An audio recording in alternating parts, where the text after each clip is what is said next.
ndagushimiye kuba watuzanye mwami Imana ukaba tukejeje amahoro mwami Yesu ndavuze ngo habwe icubahiro ushimwe imbazwe kuko urabikwiriye wera wa Isiraheli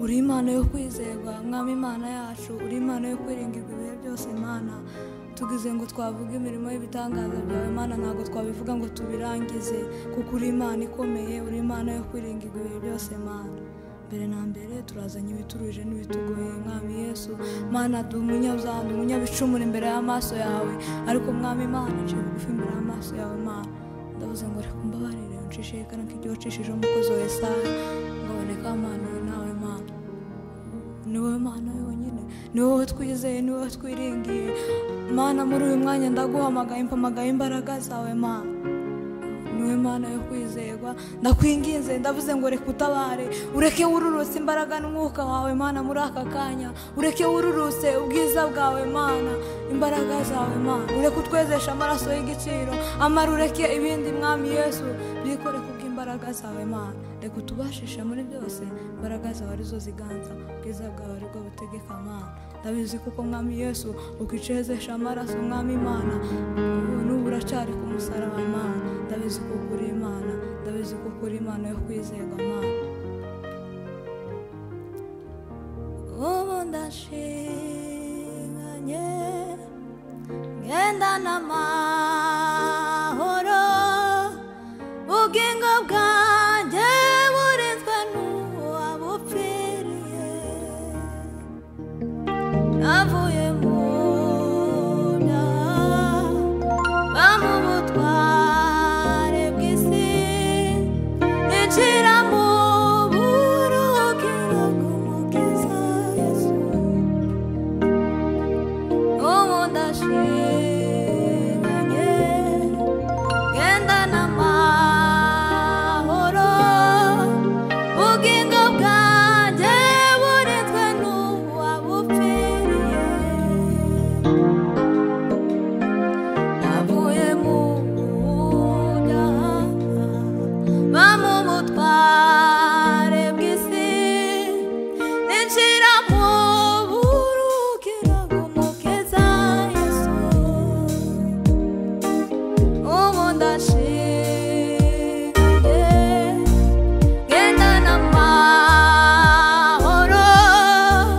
ubugingo bwanjye burinzwe n'uwabupfiriye navuye mu byaha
ubyandike urutare rw'inkomezi z'ejo hazaza. Ririmba mutima we ntiwibagirwe ibyiza yakoze. Ubyandike urutare rw'inkomezi z'ejo hazaza. Inkomezi z'ejo hazaza.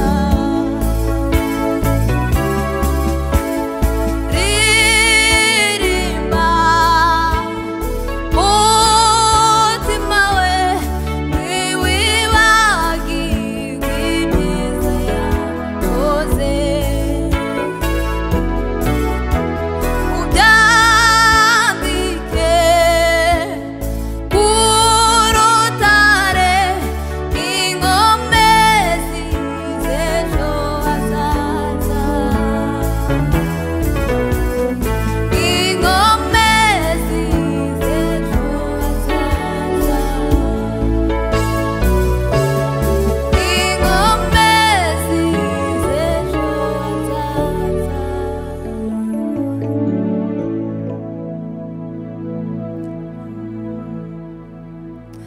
Dufata umwanya wiherere maze usenge, suka amaganya y'umutima imbere y'Imana yawe, ibwire byose ku murongo ibikugoye. Imana iragukunda ntabwo izaguhana. Dufata umwanya wiherere maze usenge, suka amaganya y'umutima imbere y'Imana yawe, ibwire byose ku murongo ibikugoye. Imana iragukunda ntabwo izaguhana. Wagira ngo urajyamo ukabura ibitotsi, wasinzira gatoya ukarota nabi, wabyuka mu gitondo ukabura wirirwa, ukumva urashobewe tangira usenge. Wagira ngo urajyamo ukabura ibitotsi, wasinzira gatoya ukarota nabi, wabyuka mu gitondo ukabura wirirwa, ukumva urashobewe tangira usenge. Wagira ngo urajyamo ukabura ibitotsi, wasinzira warota nabi, wabyuka mu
iro